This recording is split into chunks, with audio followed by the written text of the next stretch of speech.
Putin threatens with, "Are we all going to die?"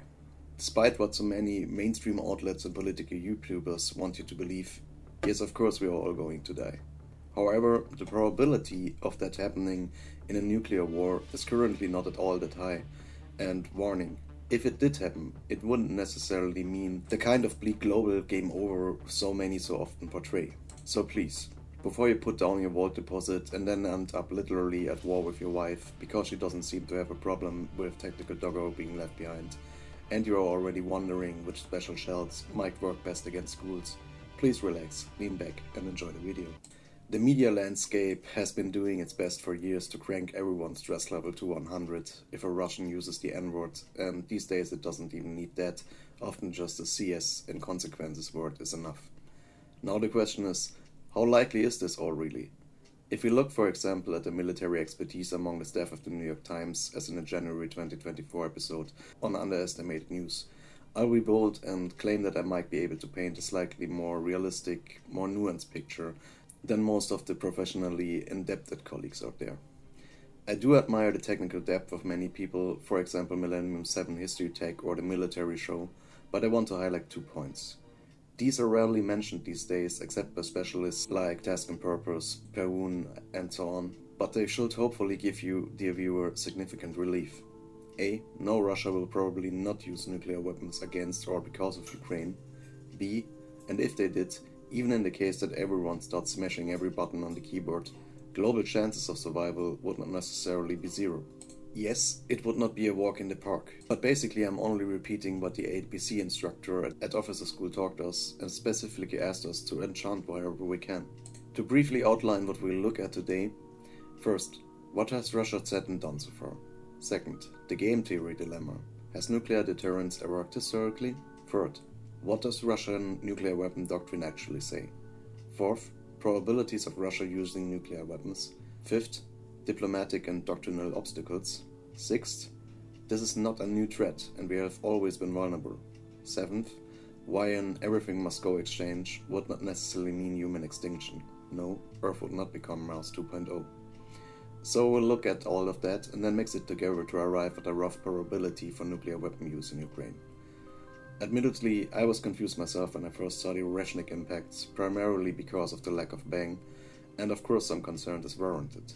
Yes, this ballistic use was a clear demonstration of threat and power.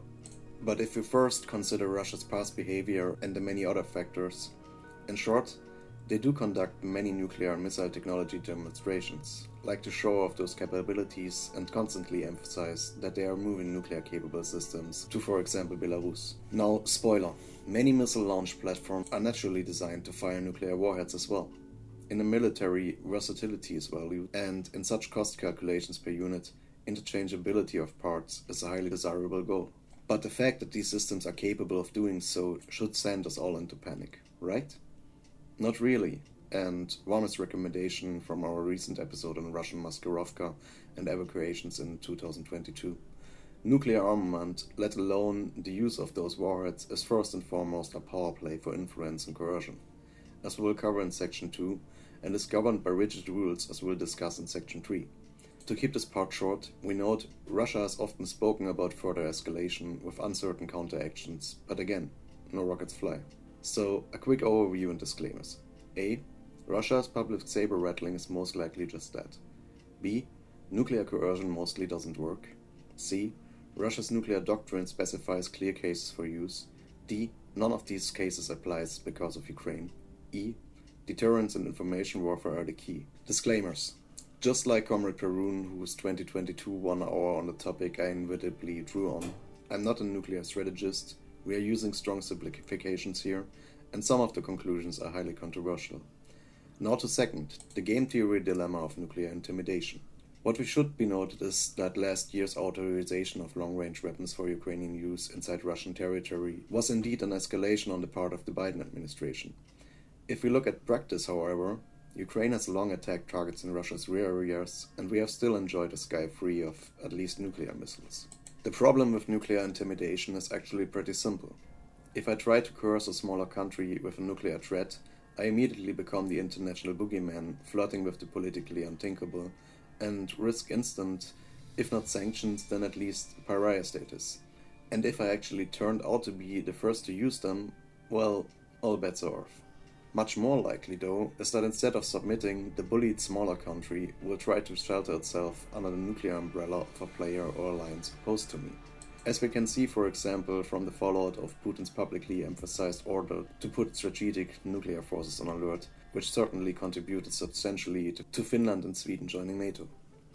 And to clear up all these speculations about Ukraine, even coming from NATO officers, if you're in active territorial conflict, have such disputes, NATO accession is excluded, so all that talk is meaningless according to the rules, at least until Ukraine and Russia reach a peace settlement, including clarification of the status of Donetsk and Kherson, or Ukraine is elevated to West Germany status as the sole historical exception, which we already addressed in the 2023 analyst focusing on Ukraine's counteroffensives, citing US foreign policy heavyweight Edward Luttwak. Third, Russia's own national nuclear doctrine still does not provide for use against Ukraine.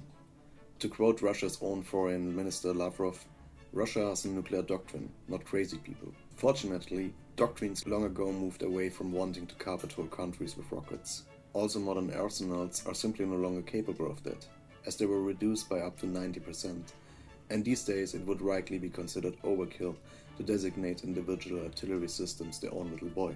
This modern Russian doctrine lays out clear cases, conditions, as some might have learned in law classes, under which one may trigger a mushroom cloud. Roughly simplified, anything that threatens the continued existence of the Russian state justifies its use. That said, it's aimed at retaliation for an enemy nuclear first strike or, for example, to smash army groups standing on the verge of reaching Moscow. What was recently added was that it could also be possible in the case of overwhelming Russian air inferiority, if, say, Eurofighters were regularly bombing Moscow, or if Moscow were to be leveled from orbit by kinetic rods from God, which, by the way, are apparently not as effective as some have speculated. Because of the recent doctrinal changes, projecting that Russia would consider nuking NATO base to hit Ukrainian personnel and weapon systems, which certainly wouldn't be allowed to be fired from there, sounds like an emotionally charged analysis. The closest analog would be that nuclear states supporting a beforehand non-nuclear attacker with such capabilities to attack Russia might themselves become targets. Other possibilities would be attempts to deny Russia access to parts of its own territory. This could affect the Baltic exclave of Kaliningrad, but also the 2014 annexed Ukrainian peninsula of Crimea, according to the ZDF. Some interpretations, however, range from unprofessionally laughable to disinformation and public terror-mongering at what I consider a should-be legally punishable level. We will return to all of this, among other topics, in the episodes on the 5th generation of warfare soon. Please subscribe to the channel so you don't miss them, and much more. Fourth, accordingly, the probability of Russia using nuclear weapons should be provisionally assessed as low, because Ukraine is neither about to flatten Russia with nukes, nor establish unhindered blue and yellow air traffic over Russia's heartland, nor launch a successful corps-level thunder run on Moscow. The primary audience for the saber-rattling is therefore 2 or 3 groups. First, Russia's own population to emphasize internal strength. Second, Western populations to induce fear and thereby enable coercion so that they, third, will pressure their own politicians more harshly. Moving directly to fifth, diplomatic and doctrinal obstacles. As already explained, Russia's doctrines still do not justify a nuclear strike because of Ukraine. If we also look at the sanctions regime solely because of the Maskirovka operations, the annexation of Crimea in 2014, and the conventional invasion beginning in 2022, the Western community has limited tools left that it has not already used against Russia. Viable remaining threat options at the moment are, on all fronts, all means cyber war, which may already largely be underway, but would, for example, involve authorizing and actively targeting the destruction of civilian infrastructure, a conventional war, or a nuclear one. And while Russia is aware that NATO armies are far from being able to race to Moscow in a blitz, and, for example, domestic industries are hardly attritional war ready, it also knows what untouchable status it would secure with its allies forever if it were to be the first actor to light the bomb in the 21st century. This while it has already embarrassed itself for so long that even old partner India no longer wants to place fresh orders for Russian major weapons. Sixth, this is simply not a new threat. Weapons developments take a long time, which is why none of Russia's developments are meaningfully connected to Ukraine, just to put that to rest. Oh, and regarding all those media outlets screaming, "Oh my god, hypersonic weapons, are we defenseless?" Breaking news. Hitting something very fast with something else very fast is relatively difficult.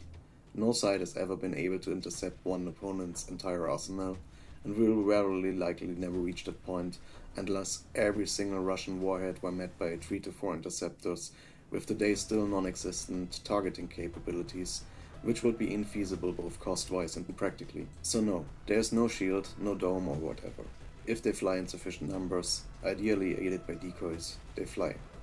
And if that ever happens, you wouldn't have to rely on the media. The first thing you would notice would be a total failure of electronic devices, because what Doctrines now envision is a first strike detonated in the upper atmosphere, which would result in an electromagnetic pulse that would practically fry all unshielded electronics. Thus, with minimal effort, entire countries could be plunged into darkness. But to turn from these grim prospects toward the positive and the practical, seventh, why even an everything-must-go nuclear exchange would not mean the extinction of humanity. To end with a more encouraging note, as mentioned at the start, I'm partly recalling here what our regarding instructor told us at officer school. And since he emphasized that he would like to see the myth of the Cold War demystified, I'm doing my part so that, hopefully, you finish this video with a bit more peace of mind. The "if I see flash, I will take one last drink because I'm done for" mentality is a product of misinformation, as well as the so far too common mix of lethargy and quiet death wish in people who would rather die than make an effort. If you look directly into the flash, that's obviously bad news for your eyesight. But unless you are close enough to be disintegrated by the initial blast, turned inside out by the thermobaric shock, or receive an immediately fatal radiation dose, your chances aren't necessarily zero. The key point is that concrete and lead and underground shelters can allow survival even in affected areas, if you can afford to build on a government overspending level. But as long as you keep away from downwind fallout zones or shelter properly and avoid anything metallic in irradiated regions, yes, that means both the hippie camper as well as the hardcore survival van are total losses. Even a full-scale everything-must-go nuclear exchange wouldn't mean humanity or you would have no chance of survival. Of course, having your own bunker and some equipment helps, but if you live rurally, I've got good news given modern doctrines and arsenal sizes. Even though, say, Germany would remain a popular target, living 20 to 30 kilometers away from major military sites like air bases or key infrastructure would make it relatively unlikely that you would die in the opening strike. Even if one would take China into the calculation, there would still be a target oversaturation. Back to the practical. Also, any advantage in geography remains bonus in your favor. So, in summary, you now have a rough idea of where you might want to move and which areas to avoid. Please let me know in the comments if you would be interested in a follow-up episode assessing realistic limited or full nuclear exchange scenarios. And, once again, Russia has a doctrine, not a man with his finger on the button or a heart monitor wired to it. It can't, of course, be completely ruled out. For instance, China reportedly plans to take Taiwan around 2027 to 2028, but we are definitely not at the point so many creators and media try to depict. It would be naive not to notice the signs of deliberate fear-mongering. After all, a frightened population is much easier to control. Far more worrying, however, would be a post-Putin Russia, fractured and unstable, as outlined in our video on the true winner of the Ukraine war. That scenario could indeed lead to a calculated use of nuclear weapons out of spite, or an uncoordinated one by individual radicals. Please subscribe to the channel so you don't miss any future updates on such topics, as well as helpful episodes showing you how to utilize military and intelligence principles for your own business as well as private life. In that spirit, stay healthy, stay aware, take care. Thank you for your attention. This concludes my elaborations.